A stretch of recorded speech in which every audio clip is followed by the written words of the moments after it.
All right. Welcome, everyone. Happy Trans Day of Visibility.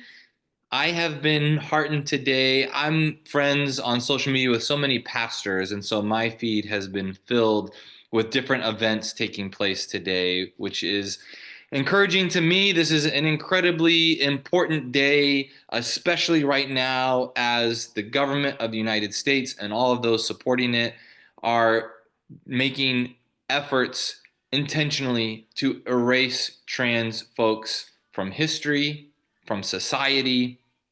And so it is so important to be able to have as many events as possible to highlight trans voices, as allies to speak up in support of the trans community, and continue to educate ourselves so that we can be resources to support the trans community.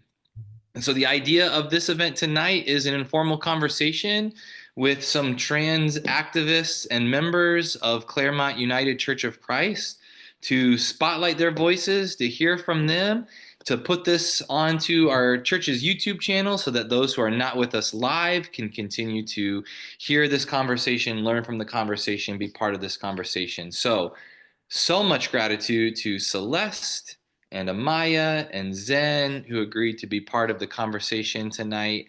I have some questions in my mind that I want to ask, and I'm sure we'll have a few moments if other folks want to jump in and ask. We'll spend maybe 45 minutes, a little more together, and highlight these voices, hear from people who are important to us. And so we're going to start with Celeste. Celeste, hello. Hello, how's it going? Great, great. Thank you so much for being with us this evening. And you Thanks for are making this happen. yes, you're such a special person, and important to me and Jen. We learn so much from you. And so, one thing that we would love to hear, especially for those who don't know, one way that you are an activist is through your Substack. You are an incredible writer. You do a lot of writing. Could you share with us about that Substack, what it is, how we can learn from it, how we can subscribe to it? Sure, yeah. Thanks for asking. Yeah, so my Substack, you can get to it at celestefinally.com. It may or may not keep that URL once you bounce around, but it'll be there. Celestefinally.com. And so I started it a couple years ago. I write there, let's say an average of about once a month. Sometimes it's shorter things, if some news thing hits me and I just really have something to say.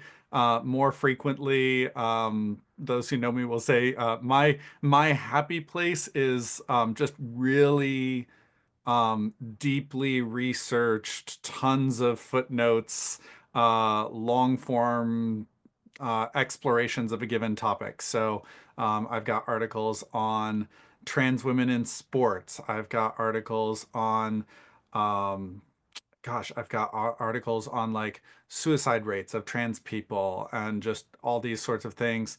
Um, that, there's one goal that I have with it is I've said this before, but when I listen to anti-trans people talk about trans people, it's started to get to a point where it surprises me when they get something right. Um, Famously there was our sitting vice president now went on Joe Rogan's podcast before the election, and they talked about trans people for 20 minutes. And no joke, in the 20 minutes, I don't think they got anything right. Like every single factual claim they made about trans people was incorrect. And so a lot of what I'm trying to do with my Substack is to be able to respond to those.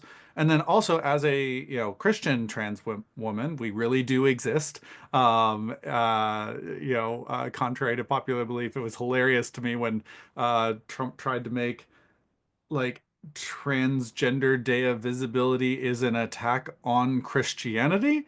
And I'm like, but those aren't back, those can go together, right? Like that's not, these aren't mutually exclusive. They're not oppositional. But either way, I try and bring that perspective. And so I'll talk about certain Christian people. I'll have more of that this year, unfortunately, where I'm going to be doing that. You'll see that also on my YouTube, where we'll talk about, right now, we're doing a big thing about a particular anti-trans Christian author.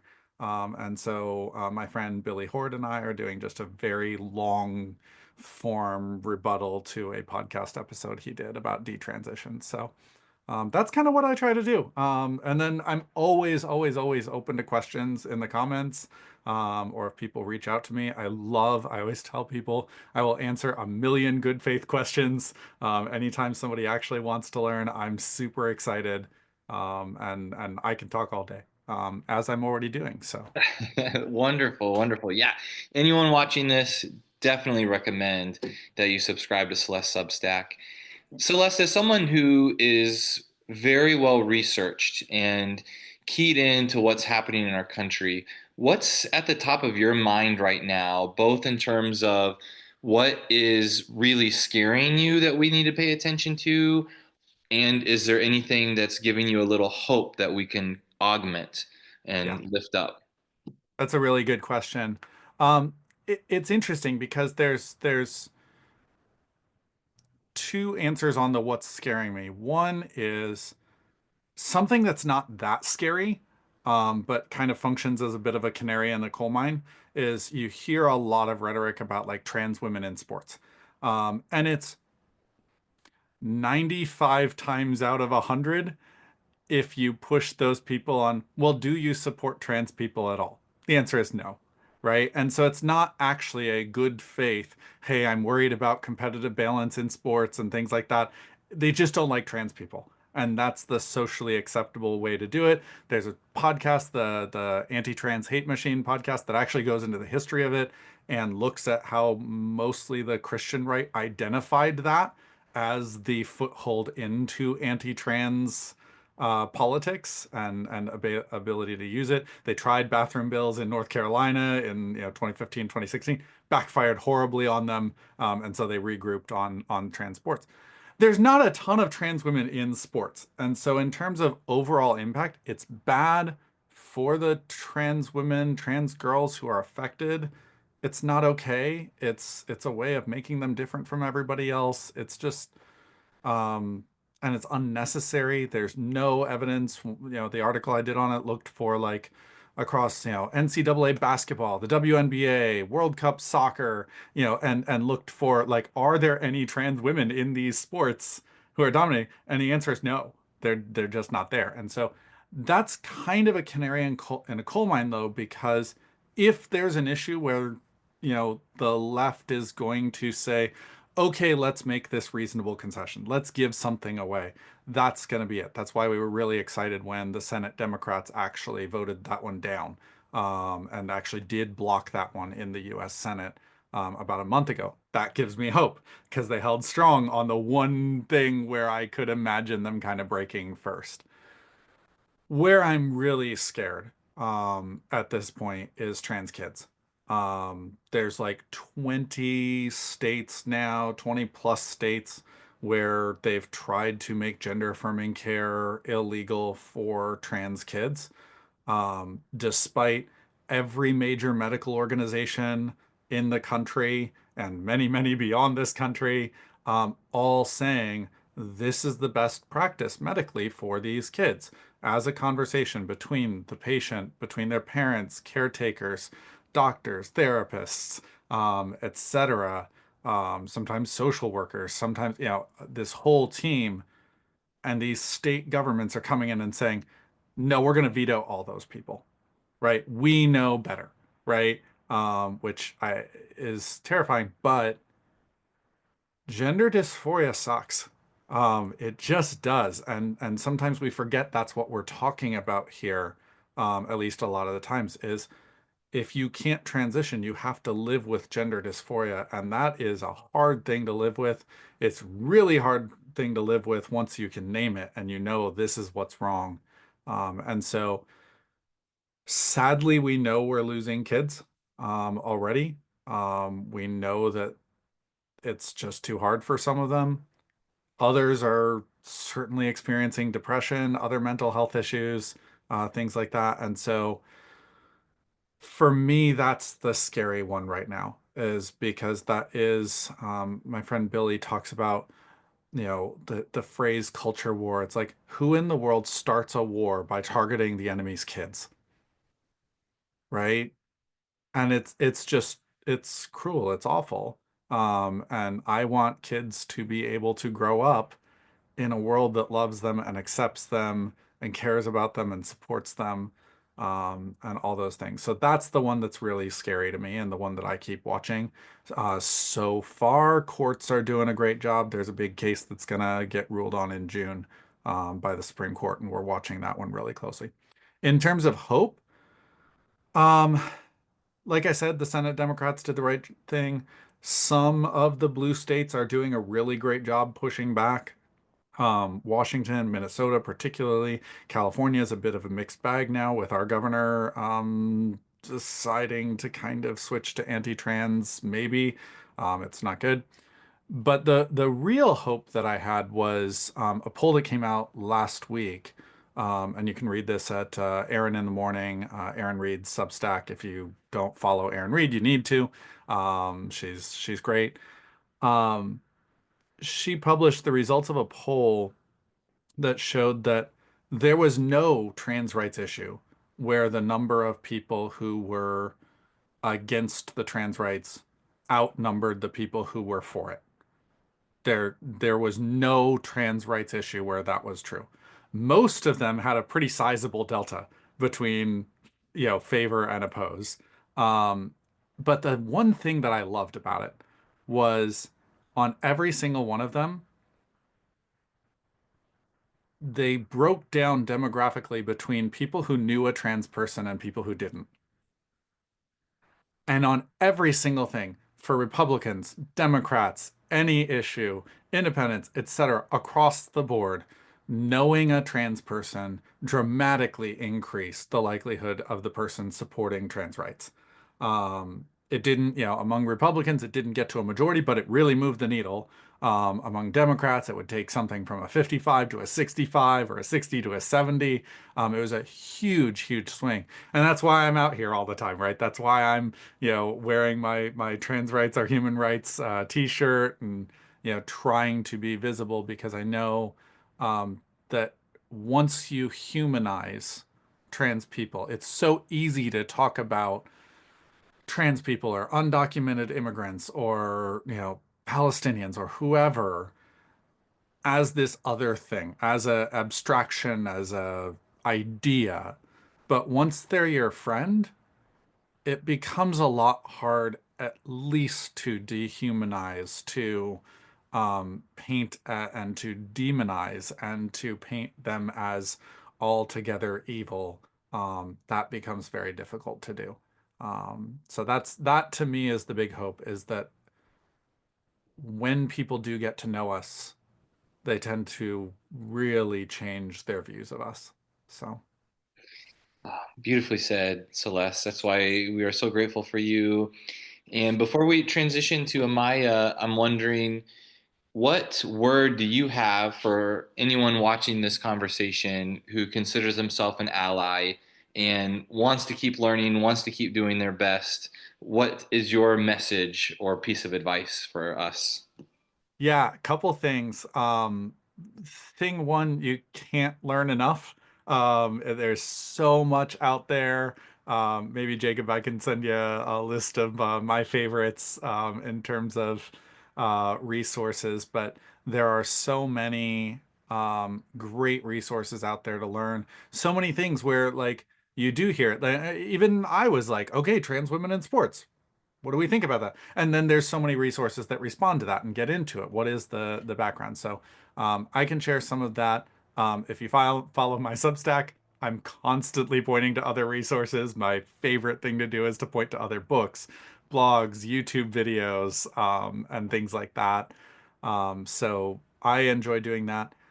Um, Things that we need from allies right now is be visible in your support. One of the absolute best things you can do, and fortunately it's really easy, is wear a trans supportive t-shirt. right? Protect trans kids is a great one right now. I see Kat is modeling her Protect Trans Kids t-shirt. So protect trans kids, put it on a sticker on your car, right? Or on the window next to your door or something, but just be visible about your support for trans people. The hardest thing about fighting for trans rights is that there's so few of us. And so while getting to know us makes a huge difference, there's kind of not enough of us to go around. And so this is one where we actually just mathematically need allies to step up. We need allies to be visibly supportive of trans people around their cisgender friends, coworkers, family, right? And I had a friend today say almost, don't be afraid of being annoying about it even, right? Is like become that cis person who is known for loving trans people. And answers questions and get informed so that you can answer questions. Or know someone like me so that if somebody asks you a question and you don't know, reach out to me. I'm always happy to help with those. So that's kind of the big one right now is just being visible in your support. Um, there's lots of stickers on Etsy or wherever, t-shirts. Just go pick whichever one makes sense to you and then get out there and make your support known to other people. Love that. What a great thing to be on our gravestones when we pass. This person loved trans people. Right? Why would that would be a great thing to be known for? Love that. Right. Thank you so much, Celeste. Thank you Yeah. for being a resource and an all-around great person. Well, thanks for having me. Thanks for talking. And I heard you say earlier we're now going to transition to somebody else. And as a trans person, I wholeheartedly approve of transitions. So Okay, good. I did use that verb. Oh, thank you for picking up on that. very good. Amaya. So let's chat with Amaya a little bit, who's with us. And Amiah, for those who don't know, is a member in discernment with Claremont United Church of Christ, which means Amiah is under the care of our congregation as someone seeking future ordination in the ministry of the church. This is awesome and an honor for Claremont UCC, Amiah, that we get to say that you are under the care of our congregation. So, would love for people to learn a little bit more about you and how you discerned a call to ministry and how you became a member in discernment, if you'd be willing to share that. Yeah. So, uh, I I think it's always a little bit tricky to explain like why you feel a certain way, but you just feel it. But I think I've always had a fascination or almost an obsession with God and religion and just understanding what truth is and uh, for a long time, it was very difficult being a trans person and growing up and having a faith in God, but feeling like it was sinful or wrong. And so I struggled with that a lot of my life. And I spent a lot of time in conservative churches, as I'm sure a lot of trans people can relate to. I know Celeste and I have had conversations about that. Um, but thankfully, about, I'm not sure exactly how many years ago, but I found the UCC, Claremont UCC, and Jacob and Jen have both been super supportive of me going. And then also, uh, not long after I started coming consistently to church, um, they invited me out to get coffee one day, and I remember I was having a conversation with them about lots of things, and I think I mentioned how much I was interested in religions and digging into scriptures and the Bible and stuff like that, and then Jacob mentioned, "Have you ever thought about going into ministry?" And honestly, it was kind of a surprise to me because I was surprised that I was even able to go to a church and be accepted as a trans person, and then let alone be asked if I could maybe be in ministry. So that was kind of an eye-opening moment for me. And at first I didn't really know what to say to that. But as time went on, the question kind of lingered in my mind, um, and then with time, it's just gotten stronger and stronger. And then recently, some opportunities opened up for me to be able to go to school for ministry. So I'm doing an MDiv program, Master's in Divinity program at Pacific School of Religion, which has been amazing so far. And yeah, I'm just enjoying the journey. So it's lots of good things. And I think my passion is working with people who don't understand trans people very well, but more on a one-on-one basis. I would not call myself an activist, though it did say that in the email, if you got that. I don't think it's fair to call me that, even though I do support trans rights. I think Celeste, for example, is doing a lot more work specifically about that. But I love talking to people, especially Christian people who are less supportive. I don't know why, but it definitely is something I'm passionate about, and I love those conversations and watching people's minds change or start to think whatever it is. The little lights that go on in people's minds is amazing. So that's kind of my story. But also, obviously, in ministry, I'm very passionate about Jesus. And I have a strong conviction that the things that Jesus taught are the things that we should do, and those things make our lives better. And when we can love people, that's when we feel the most love in our lives. So, yeah. Beautifully said, That's Amiah. I the like that. question. There are so many gifts that you have for ministry, and I think one of the first ones that really spoke to me was hearing you share about conversations you have with coworkers, friends, acquaintances who are non-affirming, and how that actually excites you, and you are someone who's willing to put yourself into those conversations and engage in them one-on-one. And I think that we would all love to be able to do that well. We all know friends and family who are not affirming, and we want to be able to have conversations with them where we can bring them further into an inclusive space. So, would love to hear from you when you are engaging in those conversations.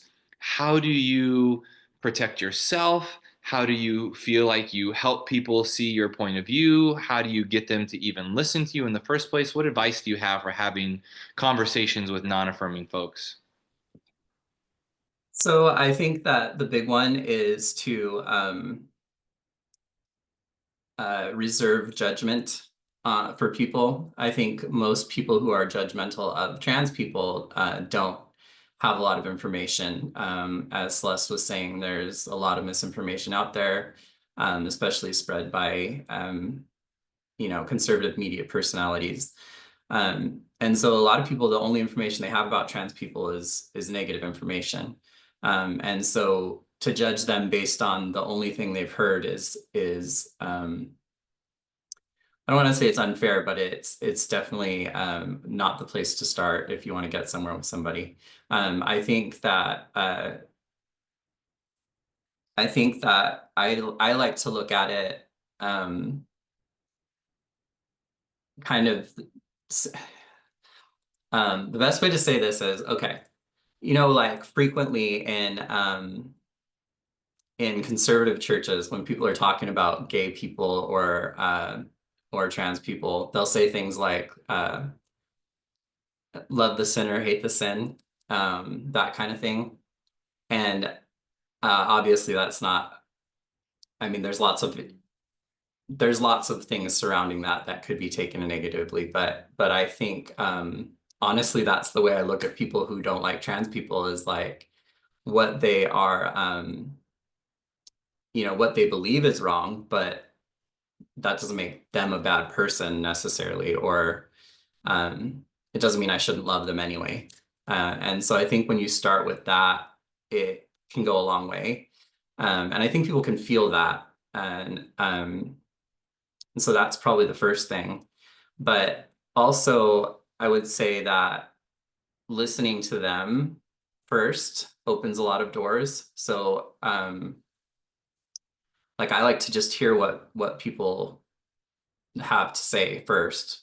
And then if you can find out why they feel the way they feel, then maybe you can give some clarity to, whatever issues they might have coming up.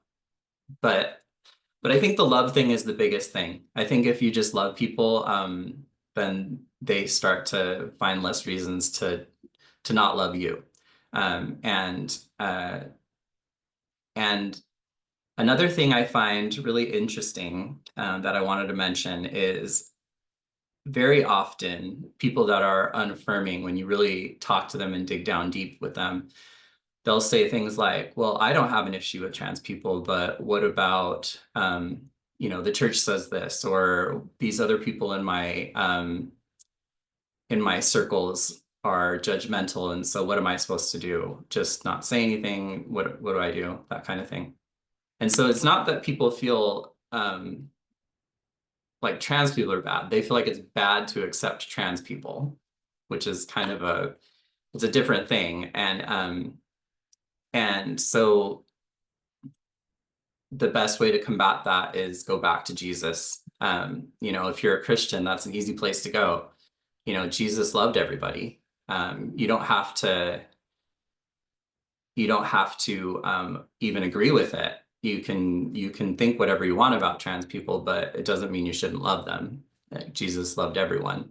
And so that's kind of the thing I always tell people. And then when they'll ask me sometimes, well, what do I say to someone who is, who says this or that about my trans kid or my trans cousin or my trans brother or sister?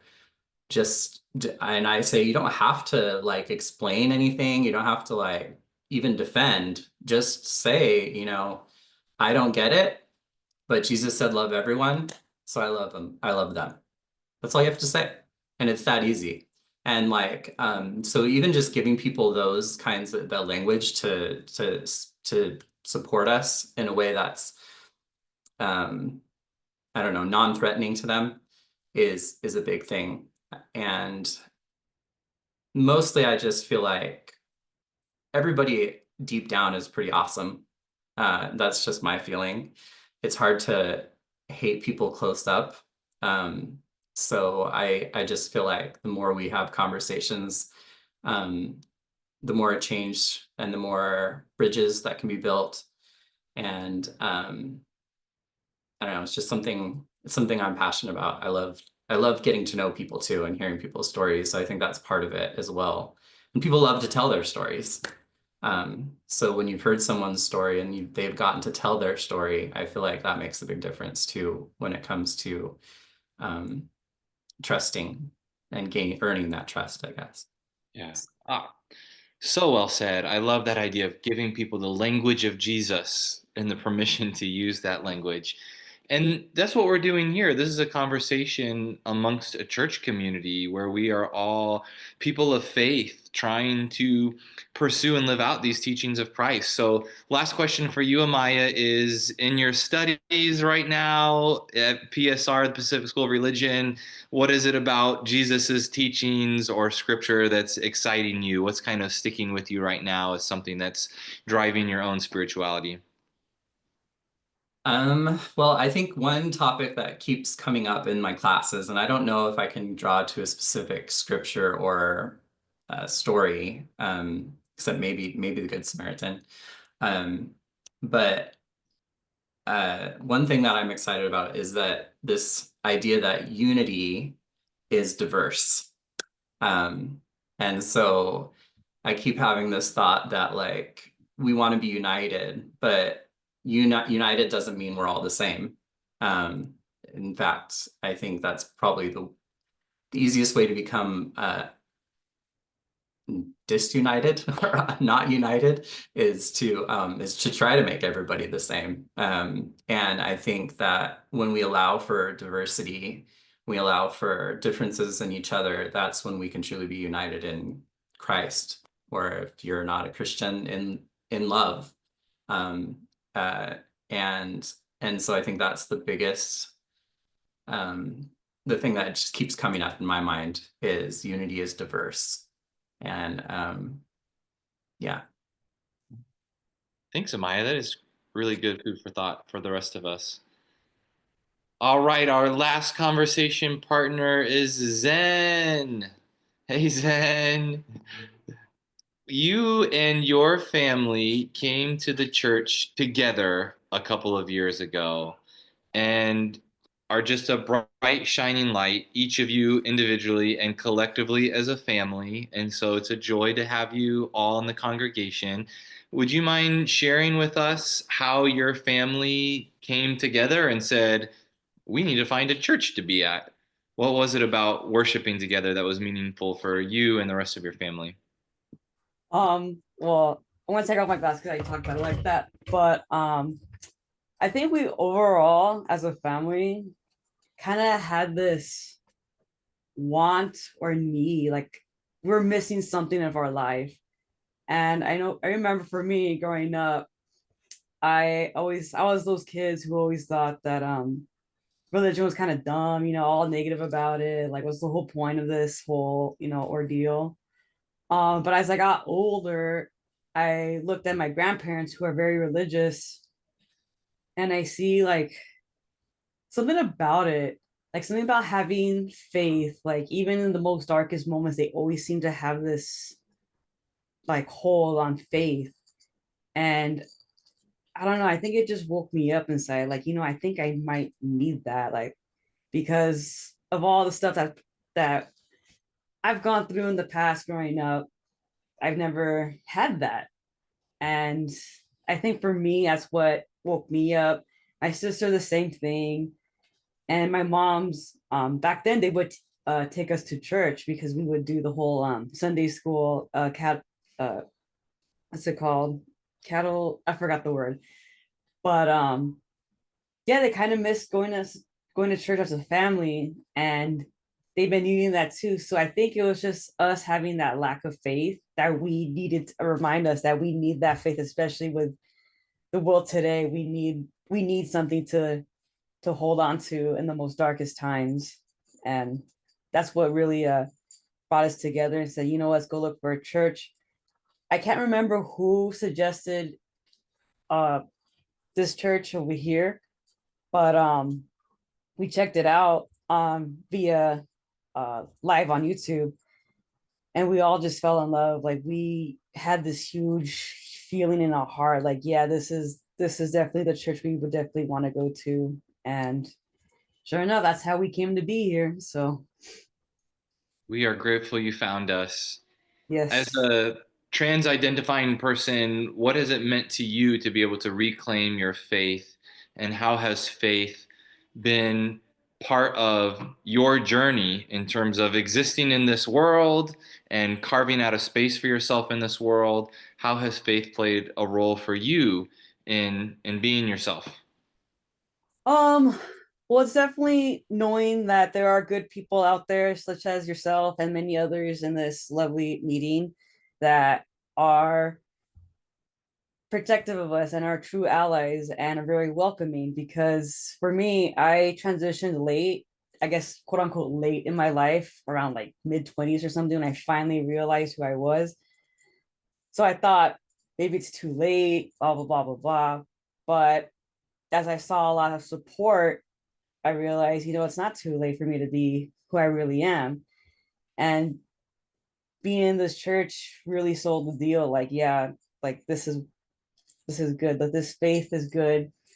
And what's helped me with my faith and with my identity, I think like I said before, in the most darkest time, seeing all the hate going on in the world, especially towards, trans folk such as myself, it's just, it's very difficult for me because I've always been such a caring person as it is, religious or not. I've always been that type of person who's just, I can't really hate.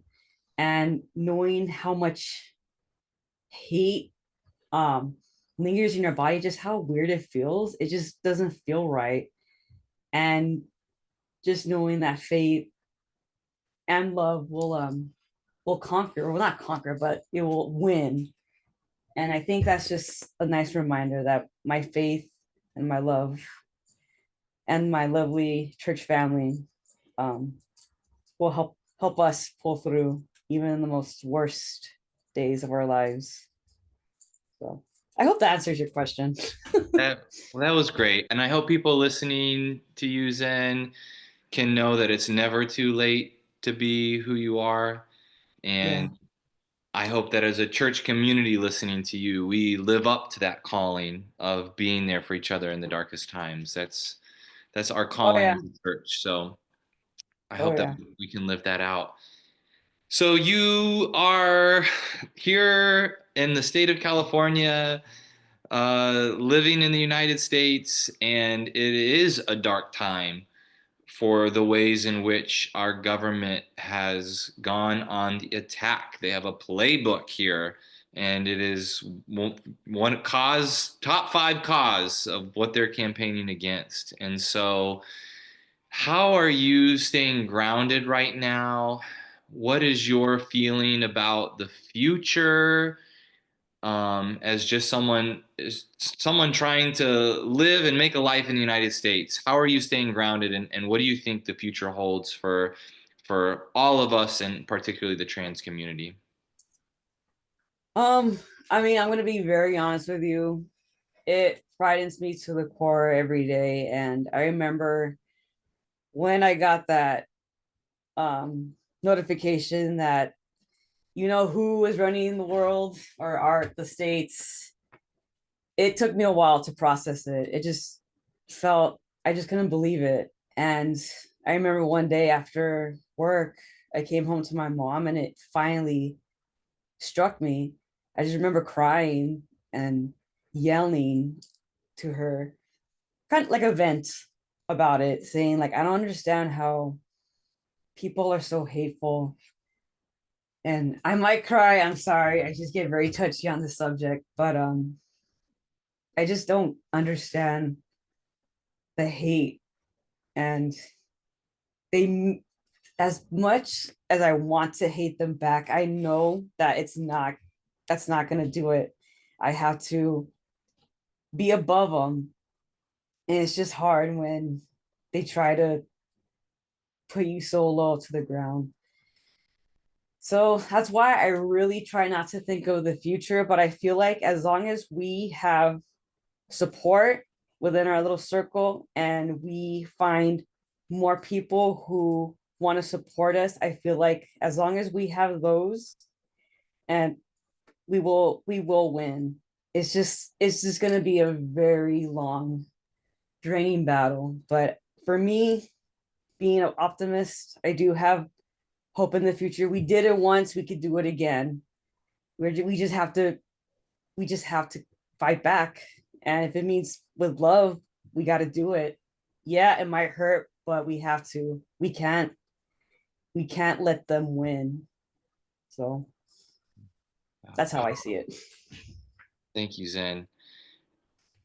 A lot of Yeah. people don't understand how much fear there was inside communities who knew they were going to be targeted. That this isn't just an election, this is people's lives at stake. And it takes a lot of emotional labor that Zen, you, and Celeste and Amiah are doing for us tonight. So thank you for being a voice for us to listen to and learn from. Yes. Before we conclude and put this up on YouTube for others to hear beyond our group tonight, are there any lingering questions that folks watching want to ask of our trio? Natalie, you raised your hand. You want to go ahead? Yeah. So during the Women's March, I wore a poster board front and back, so I didn't have to like hold anything up. And one of mine, I did the trans flag, and I said, support your sisters, not just your sisters with a CIS. Mhm. And I got some pushback from people, not publicly, but I got people messaging me like, what, are you coming out as trans? Or, and I was like, no, I'm saying, you know, this is about celebrating women, all women, you know, and they're, oh, you're just virtue signaling. And I'm like, well, okay, you admit it's a virtue, right? And I don't know, what is I guess I'm asking, what is a good way to advocate and not be seen as just jumping on a trendy bandwagon? Can I jump on this one? Yeah, please. Thank you, Celeste. So I think the sign's great. Um, and I think it's actually good, and I would go with it. This is exactly the reason why we need more allies to be showing up for trans people. We need more cis people showing up for trans people. I went to one of the rallies a couple days before, or protest a couple days before Inauguration Day, and there were maybe 300 people there, something like that. Um, Myself and one person that I knew out of all the signs there were the only two people that had anything related to trans people out of 200 or 300 signs. And you had every other cause imaginable was there and duplicate, and it wasn't just everybody was, their own thing, but it was disheartening to say the least to realize that, so few allies were speaking up for trans people. And it does make it, it actually to some extent makes it interesting. When I was thinking about, when I was still in the closet, getting ready to come out, things like that, it was kind of interesting. There were a couple of times where I actually didn't post a post in support of trans people because I was worried that doing so would out me. Because I was like, oh, I know too much. This is going to show that I really know what I'm talking about, and people will wonder and things like that. And it's like, we need a world where a cis person can do that. Like the best antidote to that is cis people speaking up for trans people all the time, right? And doing it with knowledge, with credibility, and things like that, because we got to normalize that.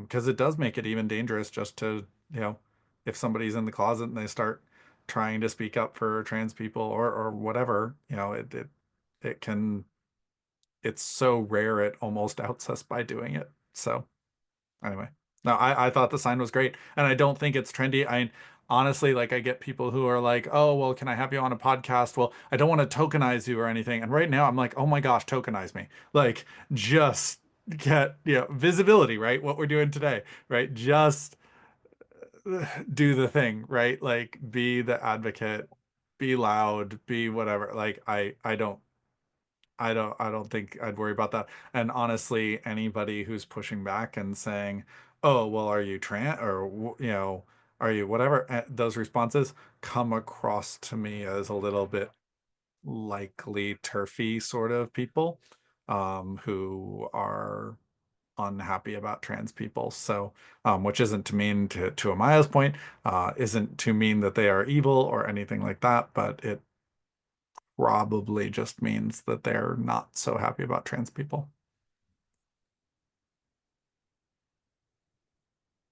I would go back to the same thing I said before, like, just talk to people about your faith. If you believe in Jesus Christ, say, I believe in Jesus. Jesus said to love people, and so that's what I'm trying to do. If you think, we can disagree about how to love people, but that's what I'm doing. And I mean, even I don't think you have to defend yourself more than that, really. I think that, people will say, and even just saying, no, I'm not trans, I just love people. I mean, that's huge because then it's like, oh, you can not be trans and still like trans people. Um, and so good job and just keep going. And I appreciate your support. I'm sure we all do. So. I'm going to throw a little plug out there. This Saturday, if anybody's looking for an opportunity to put this into action, this Saturday, 10 a.m. at the Los Angeles LGBTQ Center is a rally in support of trans rights. So it'd be awesome to see a bunch of folks out there. So every trans protest I've ever been to has been at least half trans people, and could be more. And it would be amazing to see cis people show up in force. So Awesome. Thank you, Celeste. If you want to spend the whole day protesting, we're taking a church group to the local Claremont protest at 2, sign making party at 1. We can make some sign support of the trans community, make sure that message is loud and clear in Claremont too. So a whole day of protesting sounds great. All right, I think we have time for one more question. I think I saw someone. Yeah, Don, I thought I saw you unmute. I think it's an interesting conundrum because I really study teenagers, right? And this thing is huge in the teenage world right now. And my grandson would not like me to have him as my cause standing with a sign on a corner. My trans grandson would like to be more private about his 2-year adventure.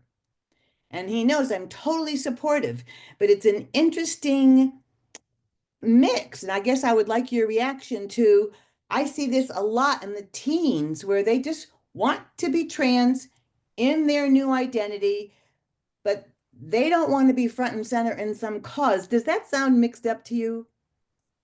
No. I actually relate to this kind of a lot because I'm 30 years old, but to me, I don't know if your grandson's like the same, but for me, it's definitely more kind of low-key fear.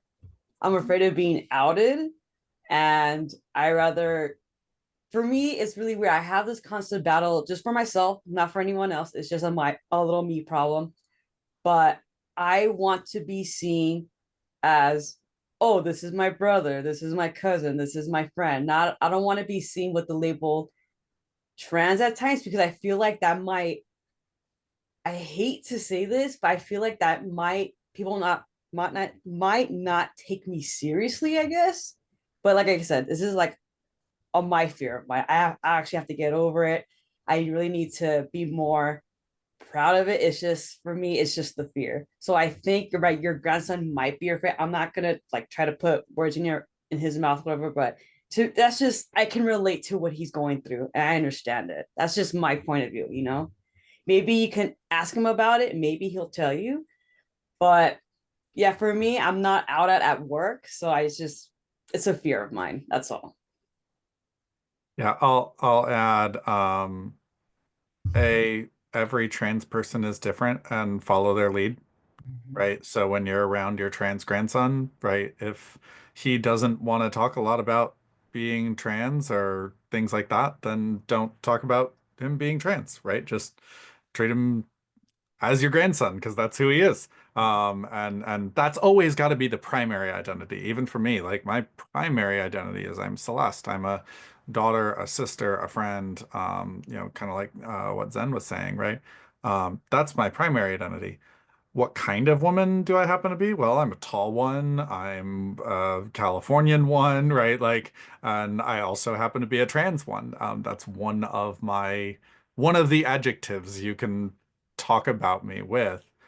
Um, Different trans people want to be more visible or not, and every trans person gets to make that call for themselves. Always. I would, and like, I would never, ever, ever, I would certainly never out anybody. And I'd never judge a trans person who doesn't want to be outed. There's a lot of trans people in the world who just want to be able to move through the world and, don't want people to know that they're trans, and that's fine. That's who they are, and that's how they've chosen to move through the world. And so everybody's different on it. I do my activism in part because I'm a nerd and love learning about it and love sharing what I learn. And in part because I'm just in a spot that's privileged enough that I can do it. And a lot of other trans people don't have that safety and things like that. And so it's up to each person. So Thank you. Thank you. Uh, can I ask Donna, just for clarity, he doesn't want you to protest even? I love what Celeste, this is a good question. I love what Celeste just said. He wants to identify as a horse person, as an artist, as a student, as a whatever. He doesn't want to identify mostly as trans. He just wants to walk through the world as a guy and get Right. off my back, and certainly doesn't want to talk about it with his nana. But I'm solid in support, and he's solid in his journey. And he's not at all like what we hear about the depressed and the whatever. Now he's a happy, happy camper as a guy 2 years later. that's very common for people once they transition, right? Like the mental health improves dramatically once people transition. It's amazing. But that's very good, Celeste. It's very good. Just he wants to identify on the horse. And as a Yeah. student and as an artist and as a whatever. And I don't think he'd be happy if I was out protesting pro-trans and ever mentioned him. Yeah. Although Yeah. he's out, he's very out. I mean, his whole school Yeah. world, I mean, he's out to everybody as Guy. Right. It's Yeah. very interesting. And I think what you added at the end there is really important. Like maybe not bring him up specifically when you're protesting or when you're supporting trans people. But that doesn't mean you can't support trans people, right? Yeah. For example, I'm doing this call. I have trans people in my life that I'm not mentioning right now Yeah. because they aren't comfortable with me talking about them publicly.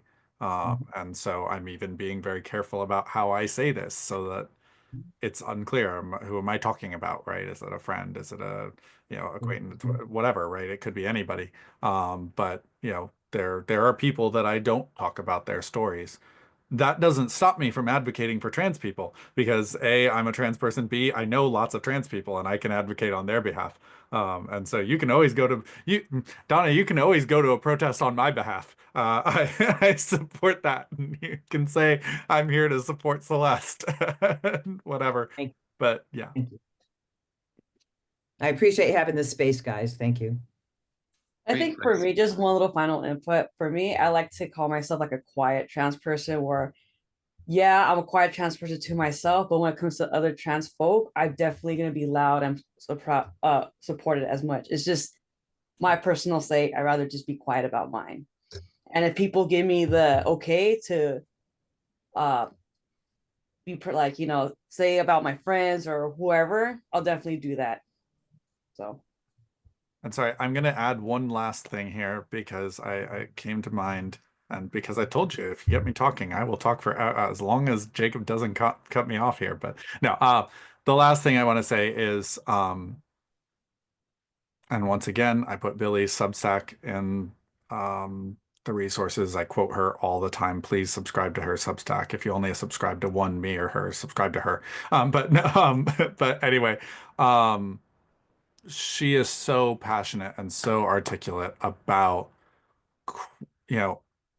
as Christians, she will use the terminology, queerness is a blessing, transness is a blessing, right? It's not something that is shameful. It's not something that we look at and say, okay, isn't that so hard for you that you have to be trans or something like that, right? Like, different trans people will be at different places in their journey with that. And Zen, I hear you talking, and I know I've still got parts of me that are in that spot of, the at times internalized transphobia because the world wants me to hate me, right? And wants me to think of myself as lesser or other or weird or something like that, but it's not. And when you get the chance to listen to trans people and hear the perspective they have on the world, the perspective they have on their faith, all those sorts of things, it's incredible. And it's just an amazing thing to see all these different kinds of people, and trans people are just one of those kinds of people. So anyway, just had to get transness is a blessing in there. Real quick, Celeste, I love you. You just opened my eyes a bit. So I'm like, I'm definitely gonna work on that and be like, you know what? No, I gotta stamp out for myself. There you go. And then we should grab coffee or something. So We should, yeah, honestly. Oh my God. let's do it. We should. Oh, beautiful final words for us. Transness is a blessing. This was even better than I ever imagined it could be. I have learned so much as always, and I am so profoundly grateful. Thank you, everyone, for your time. Thank you for those tuning in live, for those watching later. Our final words, we're going to sign off with transness is a blessing. Love it.